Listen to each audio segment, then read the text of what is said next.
नमस्कार दोस्तों, कैसे हो आप सब। आशा करते हो आप लोग ठीक होंगे। तो आज सुनाएंगे आप सभी को विवाह गीत। बहुत ही प्यारा विवाह गीत है, तो सुनिएगा। बेटा विवाह गीत है, तो सुनिएगा और बताइएगा कैसा लगा। तो देर न करते हुए चलिए सुनाते हैं ये प्यारा सा बेटा विवाह गीत। कहाँ वही देखी लाया जाना बाजाना, कहाँ वही ससुर दुआर, कहाँ वही देखी लाया जाना बाजाना, अरे कहाँ वही ससुर दुआर, कहाँ माई देखिला साली सारा हजिया, अरे कहाँ वाही कन्या कुंवर, कहाँ वाही देखिला साली सारा हजिया, अरे कहाँ वाही कन्या कुंवर, बागमा देखिला बाजन, अरे दुआरे पासा सुरु दुआर, मड़ाए म देखिला साली सारा हजिया, अरे कोहबर म कन्या कुंवर, मड़ाए म देखिला साली सारा हजिया, अरे कोहबर म कन्या कुंवर, गईले बियावा जा कोहबर म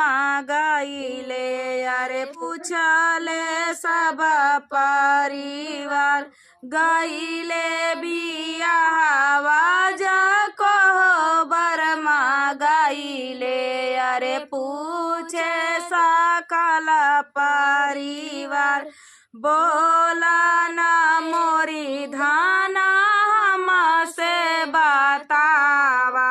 अरे कावा नहीं माया तोहर, बोलऊ ना मोरी धाना हमसे बतावा,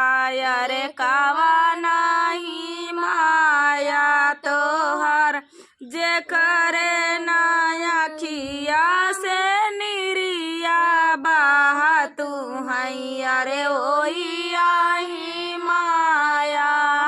हमार, जे करे नया खिया से नीर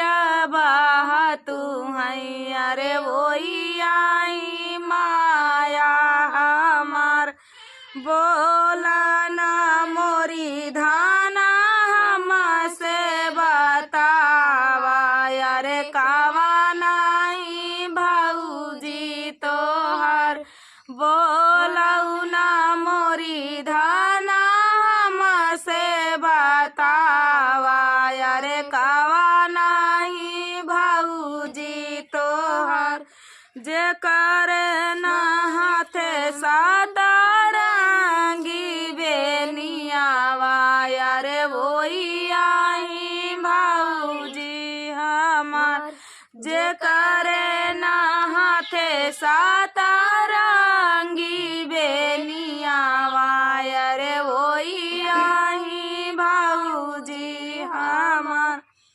बोलऊ ना मोरी धाना हमसे बतावा, अरे कावा नहीं बहिनी तोहर, बोलऊ ना मोरी धाना हमसे बतावा, अरे कावा नहीं बहिनी तोहर, जे करे ना मुहा हाथवा में पनावा कई बीरावा, अरे वही आई बहिनी हमार, जे करे ना हाथवा में पनावा कई बीरावा, अरे वही आई बहिनी हमार, जे करे ना हाथवा में पनावा का बीरावा, अरे वही आई बहिनी हमार। तोहार बोलऊ ना मोरी धाना हमसे बतावा अरे कावा नाही भैया तोहार बोलऊ ना मोरी धाना हमसे बतावा अरे कावा नाही भैया तोहार जे करे ना हथवा मारे समीरू मलिया अरे वही आही भैया हमार जे करे ना हथवा मारे समीरू मलिया अरे वही आही भैया हमार कहाँ ही देखी लाया जना बाजना कहाँ ही ससुर दुआर कहाँ माई देखी लाया जना बाजना कहाँ ही ससुर दुआर। तो दोस्तों ये प्यारा सा विवाह गीत आप सभी को कैसा लगा कमेंट में बताना दोस्तों। मिलते हैं नेक्स्ट वीडियो में, तब तक के लिए नमस्कार।